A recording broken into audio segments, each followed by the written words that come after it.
Alright guys, Steve again. We're here for I think part 4 of our garden journal. Today we're going to put our seed potatoes that we cut up yesterday into the ground. We've already went through and replowed everything so we can have some real fine dirt. Don't skimp on tilling up where you're going to put your taters, because it just makes it a whole heck of a lot easier when you're digging your furrows, when you're healing them up, everything. We've got a couple of furrows already dug, not at all that we're going to, just a couple. I'm going to tell you, we moved our potatoes. Last year we went in this direction with our garden. And from about this point over, these trees that you can see in the background would shade everything out. So part of our tomatoes, part of our corn, didn't do much good. This whole area over here is shaded during certain parts of the day, not completely shaded, but about half a day's worth. That's why we've got our greens and our onions, carrots, things such as that, and while we're putting our potatoes over here. Root crops will generally do pretty good in partially shaded areas, and I know that tomatoes won't. So what we're doing, we're going to go in this direction with our whole garden this year, and over here in this shaded area is where our potatoes are going to be. So we've got her started, getting ready to put some in the ground. We'll be right back.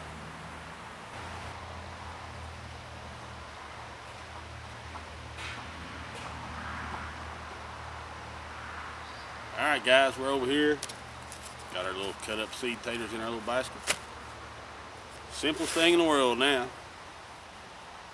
Just take you a couple of the cut pieces. We'll put them cut side down. Doesn't really matter. Last year due to some miscommunication between me and my wife, cut sides went up, we still had a lovely crop of potatoes. But cut side down, leaves the sprout side up. Makes it easier access to get through. Just take 2 pieces, lay them right down in your row,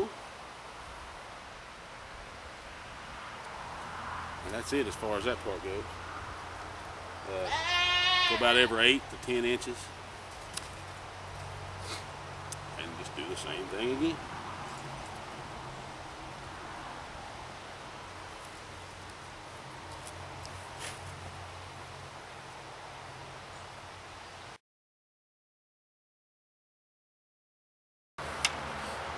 Okay, I got Trevor going along in front of me here, putting the potatoes in a row. I'm just coming along behind and covering up. Now to begin with, I'm just going to barely cover these up, just enough to be completely covered in soil. And I'll come back and heal them up just a little. That gives them a little deeper dirt to start with. As they start protruding through this hill with leaves and stuff, I'll let the leaves get 3 or 4 inches tall, then I'll come back and heal them again one more time.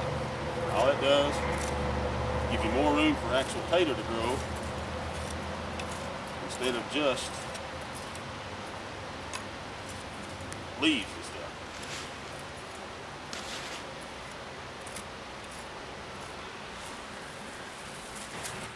Alright guys, we're pretty much done here.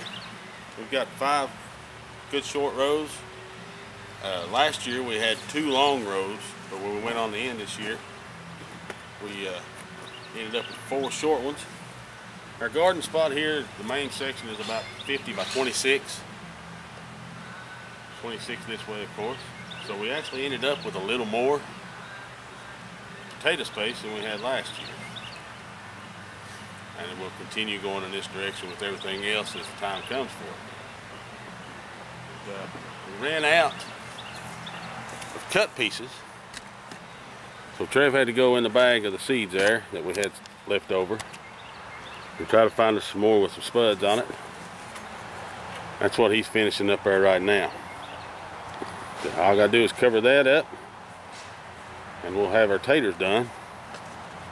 So you can see that, if you can even tell, there's hills there. They're not really big hills right now, especially one of them, but the biggest one's just about 4 inches.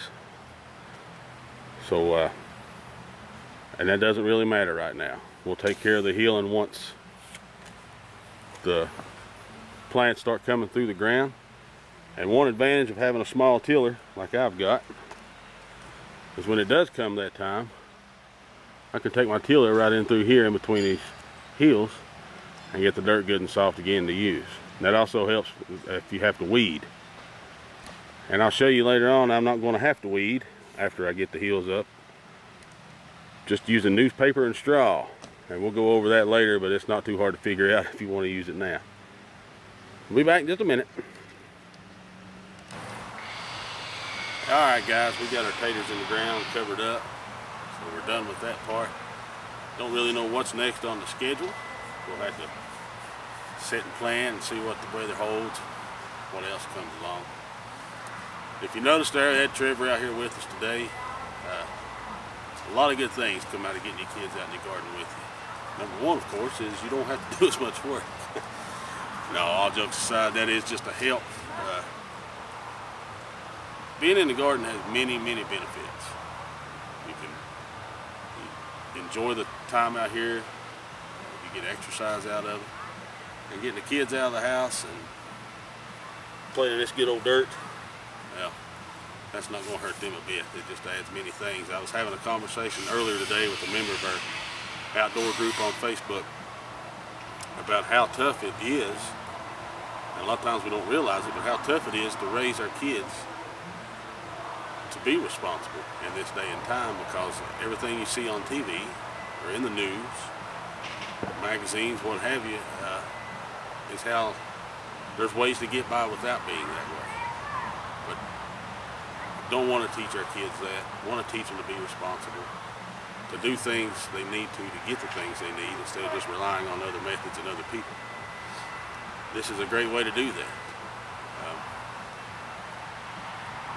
Times are tough all over, and this just helps out in getting food and many other different ways. And it's good to teach kids to do these, what some consider old ways. To us in my area, it's not an old way. There's more people that have gardens that don't. But to others, it's just a way of the past.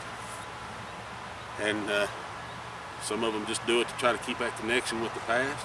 And some see it as a bygone era and they don't fool with it. They'd rather take off to the grocery store or whatever. Another thing we were discussing on that phone call was how you look at things today and everything claims organic and free range and all that stuff. And that's all well and good, but the way he says it, and he has a farm, don't do things organically, just do it the old way. It's like, to me, there's no such thing as an organic free range egg. It's a country egg. That's just what I always noted as. It's something simple, but now there's labels on it and it takes the price up about 10 times in some places. But to a rural bunch of people, it's just a way of life and the way you do things. But we thank you guys for watching. Appreciate all the comments and stuff we're getting on this garden journal. We received several good ones today. And like I said, this started out as a personal thing just so I could keep up with it, but figured we'd share it, and it's working out well. Those responses and comments let us know to keep doing it. Maybe not everyone's interested, but some people are, and for those, we're going to keep doing it like this. But thank you all for watching. We hope you learned something. Like I said before, this is just my way of doing things. Some people may heal their taters up 2 foot as soon as they put them in the ground. Nothing wrong with that. Some people don't let them sit overnight after they cut them. Nothing wrong with that. It's just the way I'm doing it this year. Some of the things I didn't do before. But to each his own. There's as much garden advice as there is romance and relationship advice. Probably more. And just like relationship advice, you just got to find out what fits you and the things you're trying to do. And some of it's good, some of it's bad. Some of it you don't want to listen to at all. But we appreciate you guys watching. We thank you for your comments, suggestions, and we'll see you next time. God bless, and y'all have a good one. Will the circle be unbroken by, Lord, by and by? There's a better home waiting in the sky, Lord, in the sky.